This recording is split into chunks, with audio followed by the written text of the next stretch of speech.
नमस्कार दोस्तों, आज मैं सुनाऊंगा आपको 3 भाई और एक बहन की कहानी। एक गांव में एक सुखी परिवार रहता था। उस परिवार में 3 भाई और एक बहन थी। उसके माँ बाप उन चारों से बेहद प्यार करते थे, मगर बीच वाले बेटे से थोड़ा परेशान थे, क्योंकि बड़ा बेटा पढ़ लिख कर डॉक्टर बन गया और छोटा बेटा भी पढ़ लिख कर इंजीनियर बन गया था। मगर उनका बीच वाला बेटा बिल्कुल गंवार और आवारा ही बनकर रह गया। अब उनके 2 बेटे डॉक्टर और इंजीनियर ने शादी भी कर ली थी। महीनों के बाद ही उनके बेटी की भी एक अच्छे घराने में शादी हो गई थी। मगर बीच वाला बेटा अभी भी कुंवारा ही था, क्योंकि वो बिल्कुल अनपढ़ था और कहीं पर मजदूरी का छोटा सा काम करता था। ये कोई भी लड़की नहीं मिल रही थी और उसके माँ बाप उससे बहुत परेशान हो चुके थे।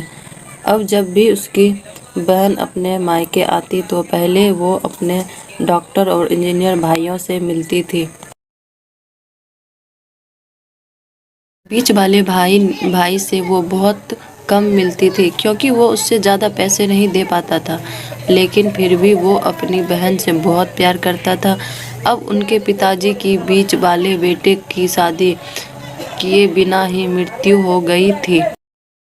अब किसी के मुंह से बंटवारे की बात न निकले, इसलिए अपने ही गांव की एक सीधी सादी लड़की से अपने गंवार लड़के की शादी करवा दी। शादी होते ही न जाने क्या हुआ।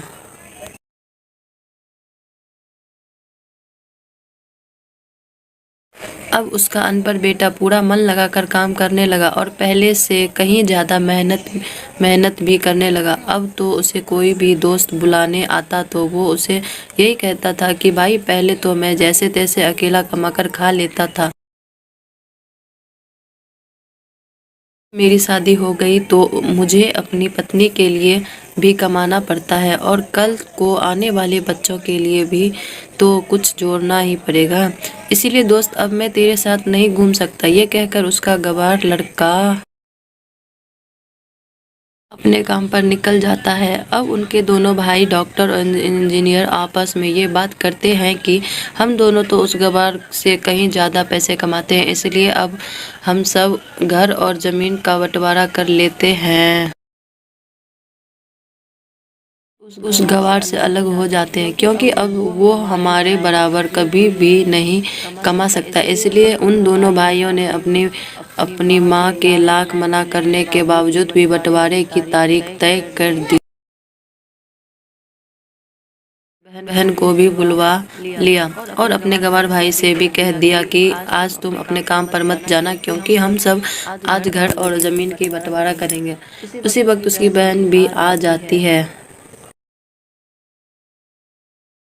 गंवार भाई कहता है कि तुम लोग बंटवारा कर लो, मुझे जो भी देना हो दे देना, मैं शाम को आकर अंगूठा लगा दूंगा। तभी उसकी बहन कहती है, अरे बेवकूफ़, तू तो अनपढ़ ही रहेगा, जमीन का हिस्सा तो सामने बैठकर ही होता है। तभी उसके दोनों भाई भी बीच वाले गंवार भाई को उल्टा सीधा कहते हैं।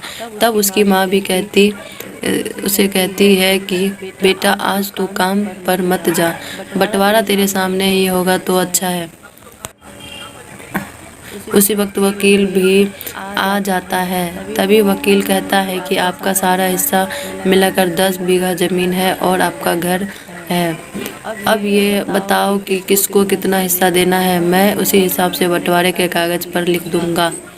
भाई कहता है कि वकील साहब, 5-5 बीघा मेरे दोनों भाइयों के नाम लिख दो और ये जो हमारा मकान है ये मेरी प्यारी बहन के नाम कर दो। तभी उसके दोनों भाई और बहन पूछते हैं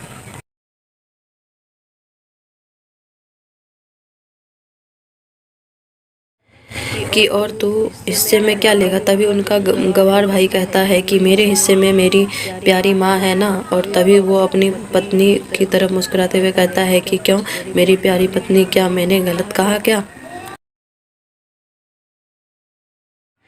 उस गंवार की पत्नी अपनी सास से लिपटकर कहती है कि माँ से भरी वसीयत क्या होगी मेरे लिए। और उसी वक्त उसका गंवार पति भी अपनी माँ से लिपट जाता है। गंवार बेटे बहू के इसी प्यार ने जमीन जायदाद के बंटवारे को एक सन्नाटे में बदल दिया। तभी बहन अपने गंवार भाई के गले लगकर रोते हुए कहती है कि माफ कर दो भैया, मैं आपको समझ नहीं सकी। तभी उसका भाई कहता है कि मेरे अधिकार हमारा है, ना ही अधिकार तेरा भी है। और रही बात बंटवारे की, तो बंटवारा नहीं करने से हमारा जीवन रुक तो नहीं जाएगा। क्यों करते हैं हम बंटवारा? क्या हम एक साथ मिलकर नहीं रह सकते, जैसे हम बचपन में मिलकर रहते थे? एक साथ मिलकर रहने को ही तो कहते हैं एक अच्छा परिवार, और उस अच्छे परिवार को संभालती है एक माँ। तभी उसके दोनों भाई भी बहुत शर्मिंदा होते हैं और वो बंटवारे के सभी कागज फाड़कर फेंक देते हैं। और उस दिन के बाद से ही उसका पूरा परिवार खुशी खुशी एक साथ ही रहने लगा। तो दोस्तों, ये थी परिवार और माँ की एक सच्ची कहानी। धन्यवाद।